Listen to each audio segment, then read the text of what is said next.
ఒకరి వల్ల ఒకరు గొప్పవాళ్ళు అయ్యే అవకాశం ఉండొచ్చు, కానీ వాళ్ళ వల్లే వీళ్ళు గొప్పవాళ్ళు అయిపోయారా అని చెప్పుకోవడానికి అదొక రకమైనటువంటి వ్యాధనే చెప్పుకోవచ్చు.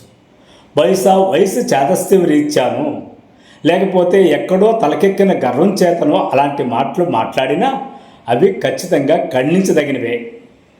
లేకపోతే ఇళయరాజా లాంటి సంగీత జ్ఞాన నిధి నా వల్లే మణిరత్నం గొప్పవాడయ్యాడు, నా వల్లే భారతిరాజా ఇంతవాడయ్యాడని ఇప్పుడు చెప్పడం అంటే బహుశా అది వయసు మీద పడిన చాదస్తం కావచ్చు, లేదా తలకెక్కిన గర్వం కావచ్చు. కానీ ఏది ఏమైనా ఒకరి వల్ల ఒకరు గొప్పవాళ్ళు అయ్యేదానికి కొంత అవకాశం ఉండొచ్చు, కానీ వారిలో ఒరిజినల్ టాలెంట్ లేకపోతే, వాళ్ళ ఆ విజువలైజేషన్ ఆ స్థాయిలో పెంచకపోతే కేవలం సాహిత్యమో సంగీతం వల్ల ఏ సినిమానో ఏ దర్శకుడు హైలైట్ కాలేడు.